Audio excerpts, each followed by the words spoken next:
Hello students, welcome to TTC classes. आज का जो हमारा वीडियो रहने वाला है वो आरआरबी जेई सीवीटी 2 जो भी बच्चे 22 अप्रैल को लिखने जा रहे हैं उन सभी के लिए बहुत ही इंपॉर्टेंट रहने वाला है। तो जितने भी सिंसियर स्टूडेंट्स हैं प्लीज़ वीडियो के एंड तक बने रहिए, आपको बहुत ही कुछ इन्फॉर्मेटिव मिलने वाली है इस वीडियो में।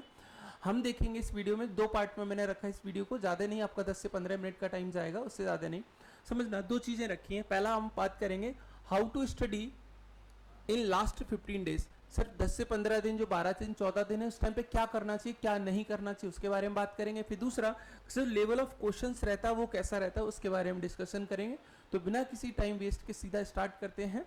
जो हमारा टॉपिक रहेगा जिसमें हम आज बात करने वाले पहले कि सर कैसे पढ़ाई करें, तो लास्ट के 15 दिन क्या करना है क्या नहीं करना है।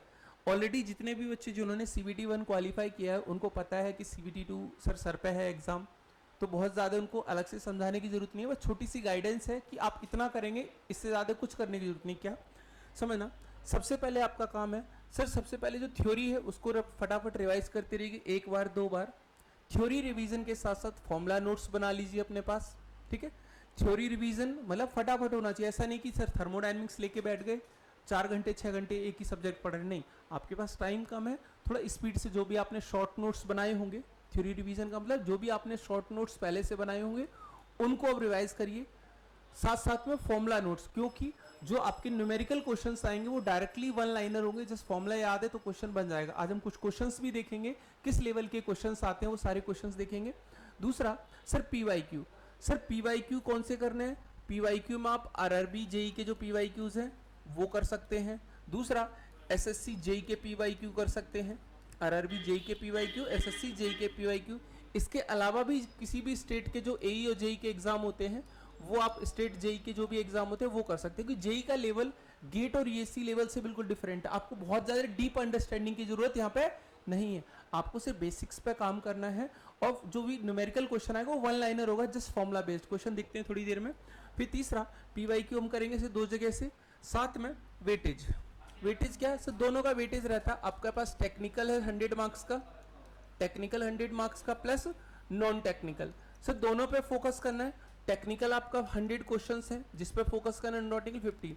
तो सर आपको 50 मार्क्स पे भी फोकस करना है। इसमें फिजिक्स कितना पढ़ना है, फिजिक्स आपने ऑलरेडी पेपर 1 के लिए पढ़ा था, उसी चीज को रिवाइज करना है, कुछ नया नहीं करना है, ठीक है। साथ में एनवायरनमेंट, कंप्यूटर आपके लिए नया हो सकता है 10 मार्क्स के लिए, कंप्यूटर के आप कहीं से भी 50-60 पेज के जो नोट्स हैं उनको आप रिवाइज कर लीजिए, रीडिंग एक बार कर लेंगे तो जो कंप्यूटर के 10 क्वेश्चंस हैं वो इजीली बन जाएंगे। जो बायोलॉजी का पॉल्यूशन वाला पार्ट होता है, एनवायरनमेंट और पॉल्यूशन जो चैप्टर है 10 मार्क्स का, वो इजीली बन जाएगा नॉन टेक्निकल में। सिर्फ टेक्निकल के पीछे नहीं दौड़ना है, दोनों चीज़ों को कवर करना है। यहाँ पे स्कोर करना आसान होता है, 50 में से आप अच्छा स्कोर करोगे, यहाँ पे थोड़ा बहुत कम भी करोगे तब भी आप आराम से क्वालिफाई वाली रैंक पे जा सकते हो, ठीक है। फिर लास्ट बचता है मॉक टेस्ट, स्कोर देना है। आपके पास मुश्किल से 15 दिन बचे तो मैं यही बोलूँगा कि कम से कम 4 से 5 मॉक आप लगाइए, हर 3 से 4 दिन में एक मॉक लगाइए। मॉक को लगा के सिर्फ मार्क्स नहीं जज करने, उसके बाद क्या मिस्टेक्स कर रहे हो वो जज करिए कि मिस्टेक्स कर रहे हैं तो उनको कैसे रिमूव करना है वो अपने आइडेंटिफाई कीजिए मिस्टेक्स को, और 4 से 5 मॉक हर तीसरे दिन या दूसरे दिन जितना टाइम निकाल सकते हैं मॉक लगाइए। अगर रिवीजन अच्छा कर चुके तो सिर्फ मॉक लगाइए, हर तीसरे दिन चौथे दिन जितने मॉक्स लगाएंगे उससे आपको आइडिया लग जाएगा, आपकी प्रैक्टिस अच्छी हो जाएगी, नए नए क्वेश्चंस आएंगे, ठीक है। तो यहाँ से क्वेश्चंस कुछ प्रैक्टिस करेंगे, कुछ मॉक से करेंगे। इतना अगर करते हैं 15 दिन लगातार, क्योंकि ऑलरेडी आपने सब कुछ पढ़ा हुआ, आपके लिए कोई नई चीज़ नहीं है, तो बस इतना करना है, इससे ज़्यादा कुछ नहीं करना। कि सर और कुछ बच्चों के मन में आ रहा होगा सर यूपीपीएससी एई का एग्ज़ाम भी है इसी बीच में, जो डिप्लोमा बीटेक वाले बच्चे हैं उनके लिए एई का एग्ज़ाम भी है 20 अप्रैल को। अभी कुछ बोल रहे हैं कि पोस्टपोन होगा, कुछ बोल रहे हैं, तो वो अलग बात है। अभी सिर्फ मान के चलिए टारगेट एक एग्जाम को करिए। अगर जिन्होंने CBT 1 निकाल चुके हैं तो आपके लिए गोल्डन अपॉर्चुनिटी है CBT 2 निकालना। CBT 1 ऑलरेडी आप निकाल चुके हैं तो CBT 2 आसानी से निकाल सकते हैं। लेकिन अगर यूपीपीएससी की तरफ जाएंगे और आरआरबी जेई के लिए भी जाएंगे, दोनों के लिए मेहनत करेंगे तो कुछ नहीं होगा। जो ऑलरेडी आप निकाल चुके पेपर 1, एक स्टेप आगे बढ़ चुके उसी को आगे बढ़िए, ज़्यादा प्रेफरेंस दीजिए। आरआरबी जेई CBT 2 को, यूपीपीएससी एई के लिए अभी होल्ड रख लीजिए। अगर आपको लगता है कि आपका जो आरआरबी यूपीपीएससी एई वाले पे सब्जेक्ट्स हैं, 22 सब्जेक्ट हैं, इंजीनियरिंग एप्टीट्यूड वो स्ट्रॉन्ग है तो आप उस पर जा सकते हैं। बट मेरा सजेशन होगा कि आप CBT 1 निकाल चुके हैं तो आप आरआरबी पे जाइए, ठीक है। आगे बढ़ते हैं। दूसरा मैं जो मैंने बोला कि हम क्वेश्चंस देखें किस लेवल के क्वेश्चंस आपके पास आते हैं, तो जस्ट जो 2019 का पेपर था आरआरबी जेई का, उसके क्वेश्चंस में कुछ क्वेश्चन लेकर ये समझाने के लिए कि लेवल ऑफ क्वेश्चंस क्या रहता है, कौन कौन से सब्जेक्ट ज़्यादा पूछे जाते हैं। जैसे एसएससी जेई में थर्मोडायनेमिक्स से बहुत ज्यादा क्वेश्चन पूछा जाता है, जबकि आरआरबी जेई प्रोडक्शन से बहुत ज्यादा क्वेश्चन पूछता है। आज मैं क्वेश्चन भी दिखाता हूँ आपको किस लेवल का रहता है। सारे क्वेश्चन आपके पीवाईक्यूज है, मैं भी 10-12 क्वेश्चन लेके आई, सारे क्वेश्चन क्या पीवाईक्यू है। जैसे पहला क्वेश्चन देखो, पहला क्वेश्चन है आपके पास, पहला क्वेश्चन है the process of enlarging holes to accurate size. ध्यान सुनना, enlarging holes to accurate size, यहाँ पे वर्ड बहुत साफ साफ बोला है। एक होता है सर जैसे कोई प्लेट है आपके पास, कोई प्लेट है इस तरह से, अगर प्लेट में कोई नया होल क्रिएट करना है, यहाँ पे छेद करना है, नए होल को बोलते हैं ड्रिलिंग। नया होल जो क्रिएट करते हैं, न्यू होल अगर क्रिएट करते हैं किसी प्लेट से, उसको क्या बोलते हैं? ड्रिलिंग बोलते हैं। ठीक है, काउंटर बोरिंग और रीमिंग और ये ड्रिलिंग क्या है पहले समझो, पहले चारों प्रोसेस, इसको बोलते हैं न्यू होल ड्रिलिंग। नर्लिंग होता है किसी भी सरफेस पे अगर ग्रिप बनानी है तो उसमें जो जिग जैग वाला जो स्ट्रक्चर होता है, क्रॉस वाला जो स्ट्रक्चर होता है, जैसे आपने जिम के जो स्टूडेंट जिम वगैरह जाते हैं उनके बार्स देखे होंगे, या कोई भी चाहे ग्रिप बनाने के लिए हम क्रॉस मारते हैं, हैश कर देते हैं, रफ कर देते हैं, यानी इस सरफेस पे हम रफनेस प्रोवाइड करते हैं। तो जो रफ प्रोवाइड कर इसको बोलते हैं नर्लिंग, रफनेस प्रोवाइड करते हैं इसको बोलते हैं नर्लिंग। एक होता है काउंटर बोरिंग और रीमिंग। रीमिंग प्रोसेस होता है सरफेस फिनिश के लिए। सरफेस फिनिश, सरफेस फिनिश किस तरह से? सर कोई भी आपके पास प्री ड्रिल्ड होल है, पहले से कोई होल है, उसमें जो भी इसकी सरफेस फिनिश करनी है, इंटरनल हो चाहे आउटर, उसको सरफेस फिनिश करना है, उसके लिए हमारे पास रीमर होता है जिसका यूज होता है सरफेस फिनिश। एक्यूरेट साइज के लिए हम क्या करते हैं? रीमिंग यूज करते हैं। Sir enlarging the holes to accurate size, अगर प्री ड्रिल्ड होल है, इसी होल को बड़ा करना है, इसको बोलते हैं क्या? बोरिंग। क्या बोलते हैं? बोरिंग। अब समझो सर काउंटर बोरिंग क्या है? काउंटर बोरिंग समझो, काउंटर बोरिंग होता है आपके पास, जैसे सपोज करो, मान लो आपके पास ये कोई होल है, ये कोई ऐसे होल था किसी वर्क पीस पे, ये हमारा वर्क पीस ये होल था, इस होल को हमने क्या करना है सर? इतना बड़ा करना है, मतलब इतना ऐसे चाहते हैं ताकि कोई जो बोल्ट है, जो नट है, वो इस जगह पे आके बैठ जाए, मतलब इस तरह का कोई नट आके, इस तरह का ये जो पोर्शन है ये नट आके, तो जो ये एक्स्ट्रा हमने यहाँ पे ये चीज रिमूव की है, यानी फ्लैट सरफेस जो रिमूव किया, इसको बोलते हैं क्या? Counter boring. ठीक है, तो यहाँ पे क्वेश्चन का आंसर क्या हो जाएगा सर? रीमिंग हो जाएगा। रीमिंग इज द, अब ये क्या है सर? बेसिक कंसेप्ट है प्रोडक्शन का, आपका मटेरियल्स मैन्युफैक्चरिंग साइंस का सिंपल सा क्वेश्चन है। Enlarging the holes to accurate size, यहाँ पे हम सरफेस फिनिश की बात करते हैं, एक्यूरेट साइज, बहुत ज्यादा मटेरियल रिमूव नहीं करते, आंसर हो जाएगा रीमिंग। नेक्स्ट क्वेश्चन देखो, दूसरा क्वेश्चन है what is the moment of inertia. ये तो कितना सिंपल क्वेश्चन है। Quarter circle, quarter circle, circle का कितना होता है सर? सर्कल का हमारे पास होता है moment of inertia pi D, pi by 64 into D की पावर 4। सर इसका 1/4 करना है, क्या करना है? 1/4। क्वार्टर सर्कल मतलब सिर्फ इसकी बात करें, about the diametrical axis, diameter मतलब इस एक्सिस के अबाउट। सर पूरे का हम 1/4 कर रहे हैं, तो इस एक्सिस का क्या हो जाएगा सर? इसका 1/4 हो जाएगा, पाई बाय 64 डिवाइड बाय 4 हो जाएगा pi d4 by 256, 64 into 4 is 256, the answer is B. Next question देखो बेटा, सिंपल वन लाइनर क्वेश्चन है। अब ये है ड्राई फ्रिक्शन का क्वेश्चन, पे ध्यान देना। Incorrect in the laws of dry friction, sir dry friction के कुछ लॉज होते हैं, उसकी बात इनकरेक्ट क्या है पढ़ते हैं। The friction force always act in a opposite direction to that in which the body tends to move, बिल्कुल बात सही है सर। फ्रिक्शन फोर्स हमेशा जिस डायरेक्शन में टेंडेंसी मोशन के उसके अपोजिट एक्ट करता है। Second point, the force of friction is dependent of the area of contact, क्या वाहियात चीज है सर। ये तो सबसे पहले ही पढ़ते हैं कि फ्रिक्शन फोर्स एरिया डिपेंडेंट नहीं होता, फ्रिक्शन फोर्स नॉर्मल रिएक्शन पे डिपेंड करता है। तो सीधा सीधा नजर आ रहा है कि जो सेकंड स्टेटमेंट है ये गलत स्टेटमेंट है। और पढ़ लेते हैं, the force of friction depends upon the roughness और स्मूथनेस, बिल्कुल बात सही है सर। रफ सरफेस है कि स्मूथ सरफेस है, उस पर डिपेंड करता है क्या? फ्रिक्शन फोर्स, ये स्टेटमेंट ठीक है। फिर है द मैग्नीट्यूड और limiting friction bears a constant ratio to the normal reaction, sir friction force जो होता है लिमिटिंग फ्रिक्शन का वो म्यू इंटू एन होता है। एन अगर नॉर्मल रिएक्शन इधर लेके आएंगे तो force of friction divide by N क्या मिलेगा? म्यू। म्यू क्या है सर? कांस्टेंट। तो ये जो रेशियो मिलता है ये क्या होता है? कांस्टेंट रेशियो मिलता है। The magnitude limiting friction bear से constant ratio to the normal reaction, friction force to the normal reaction gives you constant ratio, तो आंसर इज बी। बी आपका स्टेटमेंट हो जाएगा यहाँ पे। नेक्स्ट क्वेश्चन देखिएगा, the clearance ratio for a single stage compressor. अगर किसी ने कंप्रेसर की थ्योरी पढ़ी है तो उसको पता होना चाहिए कंप्रेसर में जो क्लियरेंस रेशियो रखा जाता है वाल्व को सेफ्टी के लिए, वो रखा जाता है 4 से 10%। तो सिंपल थ्योरेटिकल क्वेश्चन है, सिंपल थ्योरी का क्वेश्चन है। Next question, the amount of time by which an activity can be delayed, part of CPM का क्वेश्चन है। Activity can be delayed without affecting the project completion, project completion time को बिना effect किए जो slack होता है, delay कितना किया जा सकता है, उसको क्या बोलते हैं? चार ऑप्शन है, free float, total float, independent float या activity float? The answer is total float. समझो पहले सर, जब भी किसी एक्टिविटी की बात करते हैं, ये कोई इवेंट है, ये दूसरा इवेंट है, सपोज ये इनिशियल इवेंट है, ये फाइनल इवेंट है, ये इनिशियल है कोई फाइनल है, या ये प्रेडेसेसर ये सक्सेसर है, तो सर इनके बीच में जो भी हमारे पास, इसको जे मान लेते हैं, जे मान लेते हैं, तो सर यहाँ पे क्या आता है सर, एक ई आई आता है और एक एल आई आता है। ई आई होता है earliest start time, L I होता है लेटेस्ट फिनिश टाइम। ऐसे यहाँ पे ई जे लिखेंगे और एल जे लिखेंगे, लेटेस्ट फिनिश टाइम, या ऐसे बोल सकते हैं ये लेटेस्ट फिनिश टाइम जो है वो किसका है सर, इस वाली एक्टिविटी, इस एक्टिविटी का है, ठीक है, इस पिछली वाली एक्टिविटी का है।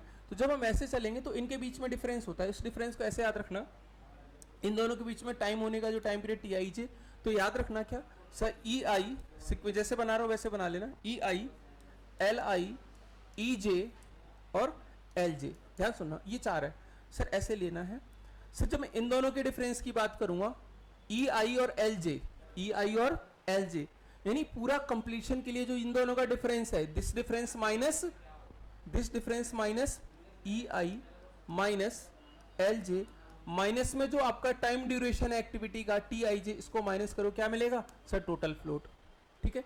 फ्री फ्लोट क्या होता है सर, फ्री फ्लोट होता है इन दोनों के बीच का डिस्टेंस होगा, ये फ्री फ्लोट कहलाता है। इन दोनों का डिफरेंस निकालो, क्या कहलाएगा, फ्री फ्लोट। मतलब सर फ्री फ्लोट को लिखेंगे ई जे, ई आई नहीं होता है, सॉरी एल जे होगा, उल्टा लिख दिया इसको, एल जे, इसमें से इसको माइनस, एल जे माइनस ई आई, ये होता है एल जे माइनस ई आई। सेम चीज जब इसके लिए लिखोगे तो क्या आएगा sir, E J minus E I, E J minus E I minus T I J. Independent float की बात करते हैं तो सर इन दोनों के बीच का जो गैप होता है इसको हम इंडिपेंडेंट फ्लोट बोलते हैं, आई एफ। तो आई एफ हो जाएगा आपके पास E J minus L I minus T I J. तो सर ये बिल्कुल थ्योरी है, अगर थ्योरी आपको पता है सर, पूरे कंप्लीट ड्यूरेशन को प्रोजेक्ट कंप्लीशन की बात करेंगे तो वहां पे टोटल फ्लोट आता है, the answer is total float.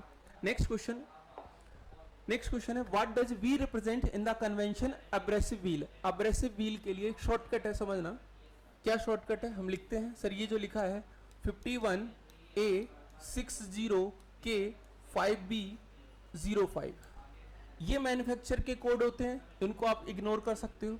जो 5 वर्ड्स हैं बीच के उन्हें याद रखना है सर, A60K5B, ये पांचों वर्ड को एक निमोनिक से याद रख सकते हैं क्या सर, मैं ऐसे याद रखता हूं, आग है सब, कैसे लिखते हैं, AG, आग है सब, या ऐसे भी लिख सकते हैं, all girls have super brain, नहीं, all girls have super brain नहीं, आप याद रखो आग है सब, आग है सब। कैसे सर, ए आपका बताएगा एब्रेसिव को, ए आपका बताएगा एब्रेसिव को, ग्रिट साइज बताएगा जी, ग्रिट साइज, एच आपके हार्डनेस को बताएगा, जो एस है आपके पास आग है सब, ये आपके पास क्या बताएगा, ध्यान सुनो सर, ये एब्रेसिव है, ग्रिड साइज, और ये क्या बताएगा, स्ट्रक्चर कैसा है, डेंस है कि लेस डेंसर है, ये हार्डनेस को बताएगा। बी जो है वो बॉन्ड को बताएगा। अब क्वेश्चन में जो पूछा उस पर बात करते हैं। लेटर वी, वी कौन सा है सर, लास्ट लेटर है, इससे ये वाला लास्ट लेटर क्या बता रहा है, बॉन्ड। बॉन्ड क्या होता है सब, बॉन्ड के टाइप को बताएगा। पहला लेटर जो होगा ए, वो एब्रेसिव के टाइप को बताएगा। जो सेकंड वर्ड होगा वो किसके बताएगा, ग्रिड के साइज को बताएगा। जो हमारा स्ट्रक्चर यही ग्रेड बताता है, स्ट्रक्चर क्या बताता है, ग्रेड। तो यहाँ पे ग्रेड क्या हो जाएगा, जो आपका फिफ्थ लेटर है दैट इज 5, वो आपको स्ट्रक्चर को बताएगा। क्लियर है यहाँ तक, ये हमें याद रखना है। तो सर याद रखने का तरीका, आग है सब या all girls have super brain, कोई भी निमोनिक याद रख सकते हो। तो सिंपल तरीका है।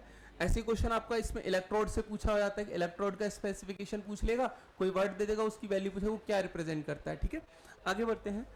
The hoop stress develop in the thin cylinder is given by. Hoop stress thin cylinder में कैसे एक्ट करे सर, सिलेंडर को जब अगर हम प्रेशर की वजह से बस्ट होगा तो दो तरीके हैं बस्ट होने के, या तो इसकी लेंथ मतलब इसका जो डायमीटर है, जो सरकमफ्रेंस है, वो दो हाफ में हो जाए, मतलब अपर हाफ ऐसे और लोअर हाफ नीचे, ऐसे समझो लोअर हाफ नीचे आ जाए, इस तरह से ये आ जाए, दो हाफ में हो गया। तो इस तरह के जब बस्टिंग होगी तो इसको बोलते हैं हुप स्ट्रेस है, सरकमफ्रेंशियल स्ट्रेस। लेकिन अगर सिलेंडर ऐसे बस्ट हो, यहां से बीच से खटे, तो आधा इधर नजर आए आधा इधर, इसको बोलते हैं लॉन्गिट्यूडनल। जो सर लेंथ थी इसकी लेंथ आधी आधी हो गई, तो इसमें जो स्ट्रेस डेवलप होगा लॉन्गिट्यूडनल, इस तरह से जो स्ट्रेस डेवलप होगा वो हुप स्ट्रेस, हुप जैसा नजर आ रहा है। तो हुप स्ट्रेस की वैल्यू होती है PD अपॉन में 2T, जो याद रख सकते हो PD अपॉन में 2T, option A direct result है आपका, फॉर्मूला वन लाइनर है।